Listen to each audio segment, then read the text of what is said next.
ஒரு பாவம் கூட ஏசப்பா என்ன செய்யல, ஒரு சின்ன பாவம் கூட செய்யல. நீ ஒரு சின்ன பாவம் செய்யவே இல்லைன்னு சொல்லிட முடியுமா? யோசிச்சு பாரு, நீ சின்ன பையன் தானே.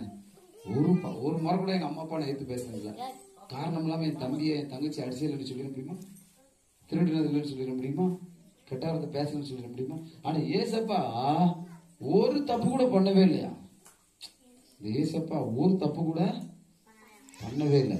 இப்படி இருந்த ஏசப்பா என்ன செய்றாங்கன்னா, மனுஷனுடைய பாவம் எல்லாம் மாறணுங்கிறதுக்காக என்ன செய்யறாங்கன்னா, சிலுவையில ஆமா தண்டனைய ஏற்றுக்கொள்றாங்க. புரியுதா பாப்பா? இங்க பாருங்க, கவனமா கேளுங்க. தண்டனை என்ன செய்றாங்க, ஏற்றுக்கொள்றாங்க. பாருங்க எவ்வளவு அழகா இருந்த ஏசப்பா முகம் எப்படி ஆயிட்டு பாருங்க. நீங்க கொஞ்சம் யோசிச்சு பாருங்க.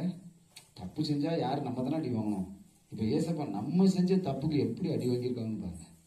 கை, காலு, கண்ணு, முடி, விரலு, அடியில உடம்பு முழுசும் ஒரே காயமாயி போச்சு. இப்ப பாருங்க வாங்களேன், எப்படி இருந்த ஏசப்பா, எவ்வளவு அழகா இருந்த ஏசப்பா எப்படி ஆயிட்டாங்க. இதுக்கு இது என்ன காரணம் தெரியுமா?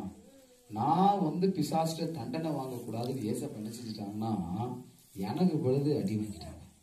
நான் கையில திருடுனோம்ல, அதுக்கு பொழுது அவங்க கையில அடி வாங்கிட்டாங்க.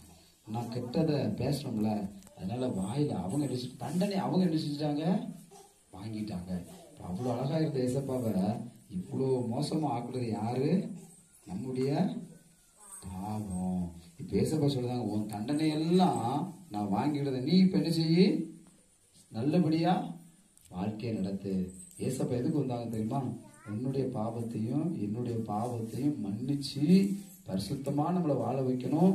அதுக்கப்புறம் பாத்தீங்கன்னா பரலோகத்துக்கு நம்மளை என்ன செய்யணும், பரலோகத்துக்கு நம்ம போகணும். இங்க போன மனுஷன் எல்லாம் காப்பாத்தி எப்படியாவது என்ன செஞ்சிடணும். இங்க பாருங்க, நரகம் எவ்வளவு மோசமா இருக்கு. தீக்குள்ள தூக்கி போட்டா அவங்களால தாங்க முடியுமா சொல்லுங்க? தீக்குள்ள தூக்கி போட்டா அவங்களால தாங்க முடியுமா? ஒரு சின்ன ஒரு கம்பு இடிச்சிட்டாலோ ஒரு கல் இடிச்சிட்டாலோ எப்படி வலிக்கும் நம்மளுக்கு பாருங்க. நரகத்துக்கு போக வேண்டிய நம்மளை ஏசப்பா என்ன பண்ணாங்கன்னா, சிலுவையில நம்ம பாவத்தை அவங்க நினைச்சுட்டாங்க, வாங்கிக்கிட்டாங்க.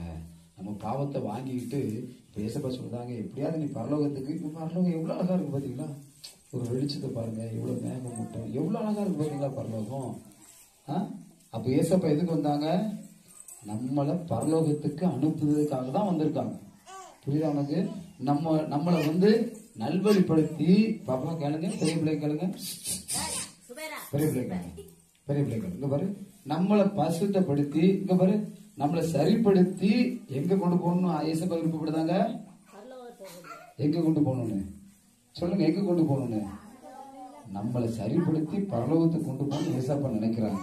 அதுக்காக தான் இவ்வளோ அடி வாங்கி இவ்வளோ அவமானத்தையும் பண்ணி இப்ப என்ன பண்றாங்கன்னா, நம்மளை பரலோகத்துக்கு எப்படியாவது கொண்டு போகணும்னு விருப்பப்படுறாங்க. நீங்க பரலோகம் போக ஆசைப்படுறீங்களா, இல்ல இந்த எரியுத நரகத்துக்குள்ள போகணும்னு ஆசைப்படுறீங்களா? எல்லாருக்கும் பரலோகம் போகணும் தானே ஆசை. எல்லா மனங்கள் படிக்கிறதுக்கு பார்க்கலாம், எல்லா மனங்களும் படிக்கிறீங்க.